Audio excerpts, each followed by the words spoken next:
नमस्कार, स्वागत है आपका उत्तर प्रदेश की खबरों में। मैं हूं आपके साथ सुमन पान। बुलेटिन की शुरुआत करते हैं बड़ी खबरों के साथ। मिशन यूपी के सिलसिले में गृह मंत्री अमित शाह आज लखनऊ के दौरे पर हैं और अमित शाह ने लखनऊ में बीजेपी के सदस्यता अभियान की शुरुआत की है। इसके साथ वो प्रचार गाड़ी को भी हरी झंडी दिखाकर रवाना करेंगे। यूपी में बीजेपी के फिलहाल 2.5 करोड़ सदस्य हैं, जिन्हें 4 करोड़ के पार करने का लक्ष्य रखा गया है। अमित शाह ने इस दौरान कहा कि यूपी में एक बार फिर 300 पार का संकल्प ले और बीजेपी ने एहसास दिलाया कि यूपी राम की धरती है। बीजेपी ने यूपी को पहचान वापस दिलाई है। उन्होंने कहा कि सरकार परिवार के लिए नहीं, गरीब जनता के लिए होती है। गृह मंत्री अमित शाह ने समाजवादी पार्टी के अध्यक्ष पर निशाना साधते हुए कहा, यूपी में बाढ़ आई है, कोरोना आया, अखिलेश यादव कहाँ थे?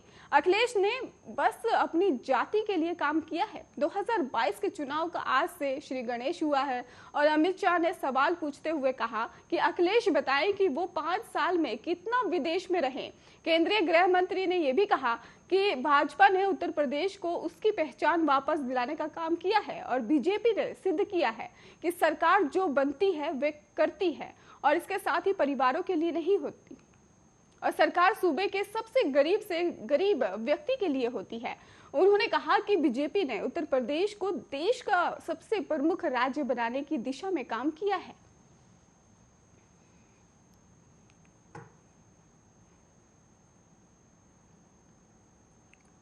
यूपी के मुख्यमंत्री योगी आदित्यनाथ ने सरकारी और निजी कर्मचारियों के लिए बड़ा ऐलान कर दिया है। योगी ने प्रदेश के कर्मचारियों को त्योहारी सीजन में तोहफा देने का ऐलान कर दिया है। योगी ने दिवाली से पहले ही सभी कर्मचारियों को अक्टूबर महीने का वेतन का भुगतान करने का निर्देश दिया है। इसके अलावा यूपी सरकार 28 लाख कर्मचारियों और पेंशनों को दिवाली का बड़ा तोहफा देने की तैयारी में जुट गई है। वहीं आपको बता दें कि सरकार कर्मचारियों और पेंशन लेने वालों को दिवाली बोनस और महंगाई भत्ता एक साथ दे सकती है। और इतना ही नहीं, सीएम योगी ने गुरुवार को निर्देश देते हुए कहा कि दीपावली के मद्देनजर सभी सरकारी कर्मचारियों को भी जो है अक्टूबर महीने के वेतन का भुगतान हर हाल में 1 नवंबर तक कर दिया जाएगा।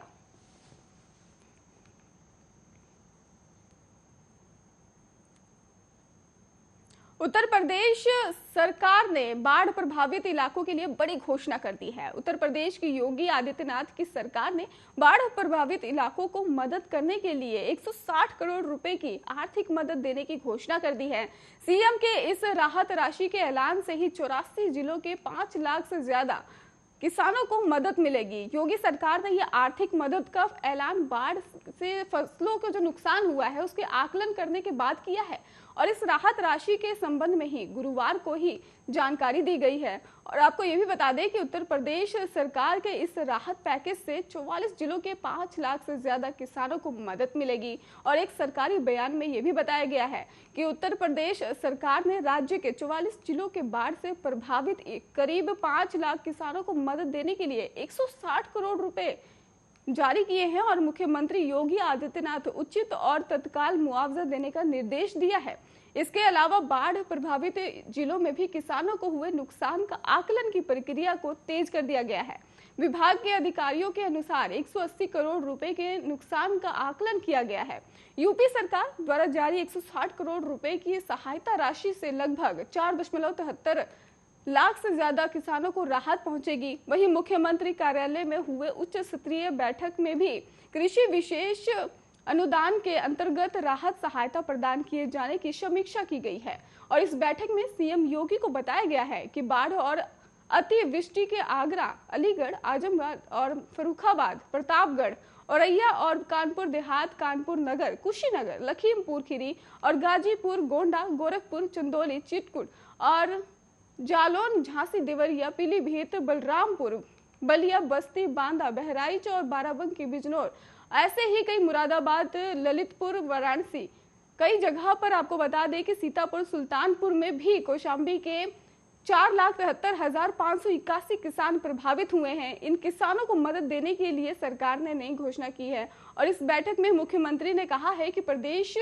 सरकार बाढ़ और अतिवृष्टि से प्रभावित किसानों को पूरी मदद करने के लिए प्रतिबद्ध है और फसल नुकसान झेलने वाले किसानों को राहत देने के लिए भी कृषि निवेश अनुदान की जारी किया जाएगा।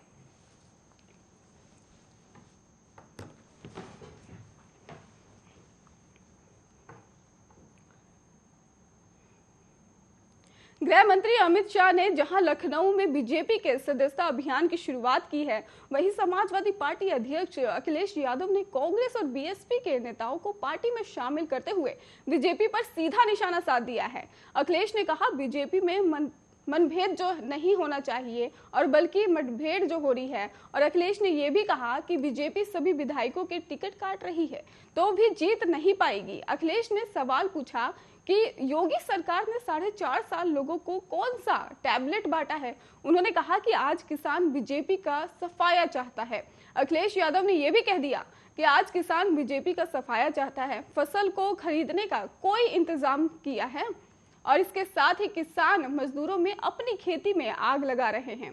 खाद के लिए किसान की जान चली जाए, उससे आत्महत्या करनी पड़े तो स्थिति क्या होगी, अंदाजा लगा लीजिए।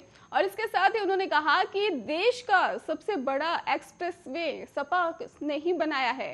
पूर्वांचल एक्सप्रेसवे जो है उस पर भी उन्होंने कहा कि मंडियां बनानी चाहिए और सरकार बताए कि धान खरीदी के लिए कितने केंद्र बनाए हैं। सपा प्रमुख ने यह भी कह दिया कि यूपी देश की राजनीति को दिशा देता है और भाजपा में मतभेद नहीं है बल्कि मतभेद है। और इसके साथ ही उन्होंने कहा कि सुना है कुछ विधायकों के टिकट बदले जा रहे हैं, बीजेपी सारे विधायक भी बदल देगी तो भी जीत नहीं पाएगी। उन्होंने सवाल पूछते हुए कहा कि सरकार बताए कि सरकार ने 4.5 साल लोगों को कौन सा टैबलेट बांट दिया है। यूपी के मंत्री उपेंद्र तिवारी ने देश के पूर्व प्रधानमंत्री मनमोहन सिंह की तारीफ की है। योगी सरकार ने मंत्री उपेंद्र तिवारी ने कहा कि हमें पूर्व प्रधानमंत्री मनमोहन सिंह के सपनों को साकार करना चाहिए। बता दें कि उपेंद्र तिवारी गुरुवार को मेरठ में थे। उपेंद्र तिवारी यहां आजादी के अमृत महोत्सव कार्यक्रम में शिरकत करने आए थे। इस दौरान उन्होंने मनमोहन सिंह की तारीफ की है। हालांकि लोगों को संबोधित करते हुए उन्होंने पीएम नरेंद्र मोदी और सीएम योगी आदित्यनाथ की सराहना की। और इसके साथ ही उपेंद्र तिवारी ने यह भी कहा कि हमें नरेंद्र मोदी, योगी आदित्यनाथ और जवाहरलाल नेहरू और मनमोहन जी के सपनों को पूरा करना है। उन्होंने कहा देश में जितने पीएम और सीएम हैं और रहे हैं और उनके सपने को साकार किए जाएं। और मंत्री ने यह भी कहा कि देश को आजाद कराने में जिन्होंने भी योगदान दिया है उनके सपनों को भी साकार करना चाहिए। मंत्री जी ने कहा कि घर को साफ करिए, अपने मोहल्ले को साफ कीजिए, घर घर में स्वच्छता की अलख को जगाइए। इतना ही नहीं, उन्होंने कहा कि पेट्रोल डीजल की कीमतों पर भी सवाल पूछते हुए मंत्री जी खफा से हो गए और यहां तक कि उन्होंने शर्ट में लगे लैपल माइक को भी निकालकर अलग कर दिया। उपेंद्र तिवारी ने कहा कि मैं आज स्वच्छता के कार्यक्रम में आया हूं, आज सिर्फ स्वच्छता पर ही बोलूंगा। हालांकि बाद में जब उनका गुस्सा थोड़ा सा शांत हुआ तो वे राजस्थान, दिल्ली और पश्चिम बंगाल के पेट्रोल डीजल की कीमतों के बारे में बताने लग गए। और मंत्री ने कहा कि राजस्थान में पेट्रोल 112, दिल्ली में 107 और पश्चिम बंगाल में लगभग 109 रुपए प्रति लीटर बिक रहा है। मंत्री जी ने कहा कि यूपी में तो पेट्रोल का जो दाम है वो 103 रुपए प्रति लीटर ही है।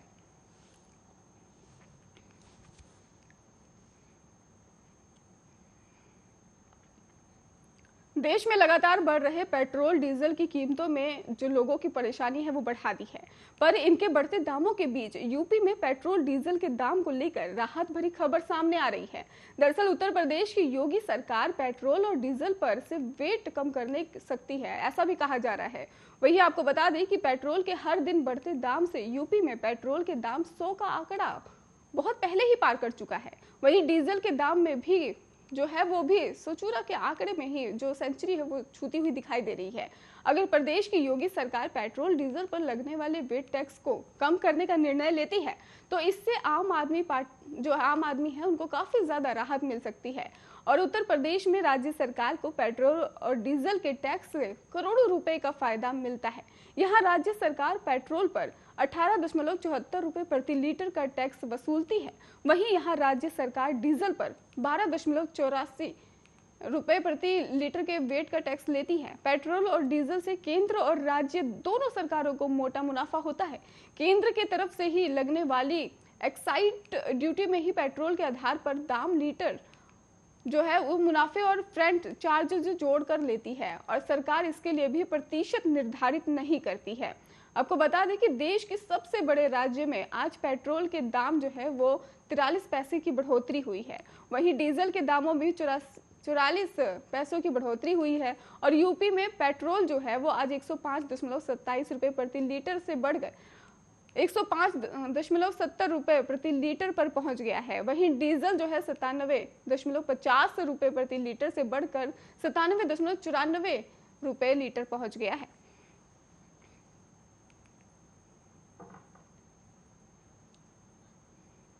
कांग्रेस की राष्ट्रीय महासचिव और उत्तर प्रदेश मामलों की प्रभारी प्रियंका गांधी वाड्रा गुरुवार को लखनऊ पहुंची। प्राथमिक शिक्षकों के प्रतिनिधिमंडल जो है और मुलाकात की है वहां पर, और इस मौके पर कांग्रेस नेता ने शिक्षकों को भरोसा दिलाया है कि उनके हित में कांग्रेस बहुत जल्द घोषणा करेगी और उसके समाधान के लिए भी ठोस प्रयास करेगी।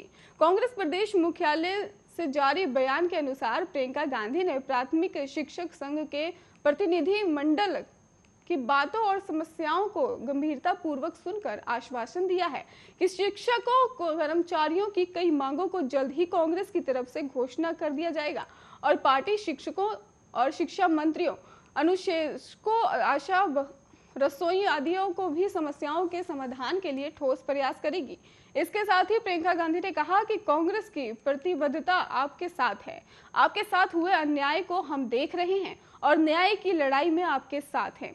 उत्तर प्रदेश प्राथमिक शिक्षक संघ के प्रतिनिधिमंडल ने कांग्रेस महासचिव से आज मुलाकात कर कोरोना काल के दौरान चुनाव ड्यूटी करते हुए मौत हुई शिक्षकों के हक की आवाज उठाने के लिए भी आभार व्यक्त किया है। और उत्तर प्रदेश कांग्रेस कमेटी के मीडिया संयोजक प्रवक्ता अशोक सिंह ने बताया कि प्रतिनिधिमंडल ने कर्मचारियों और शिक्षकों और शिक्षा मित्रों, अनुशेषकों को भी की मांगों को लेकर भी प्रियंका गांधी ने समक्ष रखकर उनकी समस्याओं को सुना है।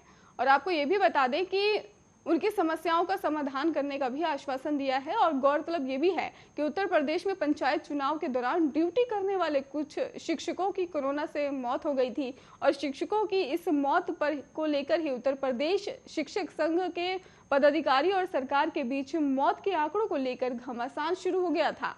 और आपको ये भी जानकारी दे दें कि शिक्षक संघ ने यह भी दावा किया था कि पंचायत चुनाव के दौरान 1600 से ज्यादा शिक्षकों और कर्मचारियों की मौत कोरोना से हुई है, जबकि उत्तर प्रदेश के बेसिक शिक्षा मंत्री सतीश ने यह भी कहा था कि चुनाव प्रक्रिया के दौरान पूरे उत्तर प्रदेश में सिर्फ 3 शिक्षकों की मौत हुई। कांग्रेस महासचिव समेत विपक्षी दलों ने शिक्षकों की इस लड़ाई में सरकार के खिलाफ मोर्चा खोल दिया। बाद में मुख्यमंत्री योगी आदित्यनाथ के निर्देश पर चुनाव के दौरान ड्यूटीरत शिक्षकों की मौत की गाइडलाइंस बदली गई।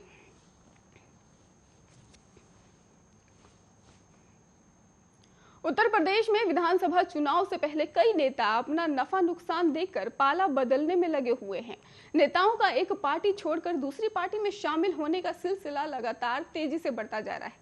मायावती की बसपा को कल जोरदार झटका लगने जा रहा है। बसपा के करीब आधा दर्जन विधायक सपा में शामिल होने जा रहे हैं। बसपा के 6 विधायक कल सपा अध्यक्ष अखिलेश यादव की मौजूदगी में साइकिल पर सवार होंगे।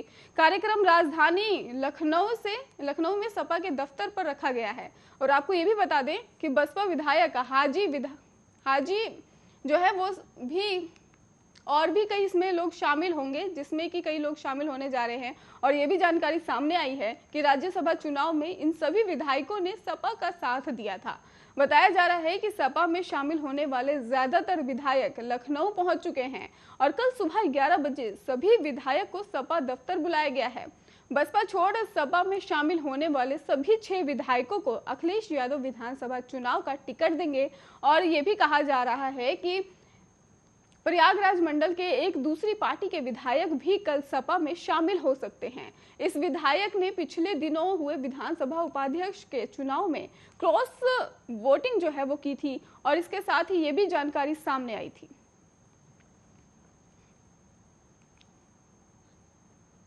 इलाहाबाद हाईकोर्ट ने मंगलवार को दिए एक फैसले में कहा कि लिव इन संबंध जीवन का एक हिस्सा बन गया है और इसे सामाजिक नैतिकता के दृष्टिकोण से ही कहीं अधिक निजी स्वास्थ्य के नजरिए से भी देखे जाने की जरूरत है।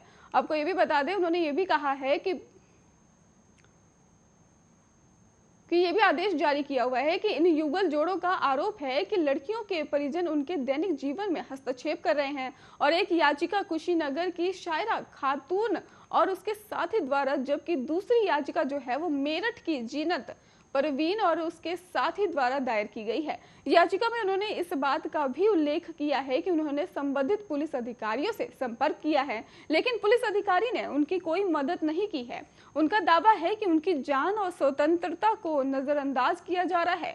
अदालत ने कहा, लिव इन संबंध जीवन का हिस्सा बन गए हैं और इस पर सुप्रीम कोर्ट ने मुहर भी लगा दी है। लिव इन संबंध को भारत के संविधान के अनुच्छेद 21 के तहत ही जीवन जीने का अधिकार जो है उसे मिली निजी सहायता के नजरिए से देखा जाना चाहिए, ना कि सामाजिक नैतिकता के जरिए से देखा जाना चाहिए। कोर्ट ने कहा कि पुलिस अधिकारी इन याचिकाकर्ताओं के अधिकारियों की रक्षा करने को बाध्य हैं और अदालत ने आदेश दिया कि ऐसी स्थिति में याचिकाकर्ता संबंधित पुलिस अधिकारियों से संपर्क कर अपनी जान और स्वतंत्रता को किसी तरह से खतरे से शिकायत करें और पुलिस को इसकी सूचना भी दें।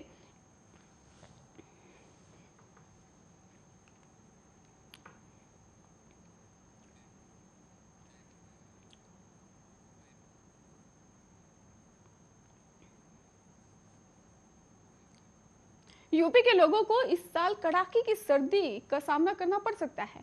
प्रदेश के मौसम को लेकर ही मौसम विभाग ने अनुमान जारी कर दिया है। अनुमान के मुताबिक आपको बता दें कि यूपी वासियों को इस बार कड़कड़ाती ठंड झेलनी पड़ेगी और मौसम विभाग की माने तो प्रशांत महासागर में होने वाली प्राकृतिक घटना यानी ला लीना तूफान के प्रभाव से ही अत्यधिक ठंड पड़ सकती है। दरअसल इस मौसम में ही हवाएं उत्तर पूर्व की तरफ से बहती हैं और इस दौरान पश्चिमी भी जो अधिक देखने को मिलता है और इससे भी आपको बता दें कि इससे शीतलहर जो है वो लगातार बढ़ती है। वहीं कानपुर में मौजूद चंद्रशेखर आजाद कृषि विश्वविद्यालय के मौसम विभाग के प्रभारी डॉक्टर SN सुनील पांडे ने इस बारे में जानकारी दी है। उन्होंने बताया कि ला लीना की स्थिति में समुद्र तल का तापमान कम हो जाता है और इससे ठंडक होने लगती है। मौसम वैज्ञानिकों की माने तो ला लीना प्रभाव वाले साल में ही हवा सर्दियों में अधिक तेज बहती है और भूमध्य रेखा और उसके पास से पानी सामान्य से अधिक ठंडा हो जाता है।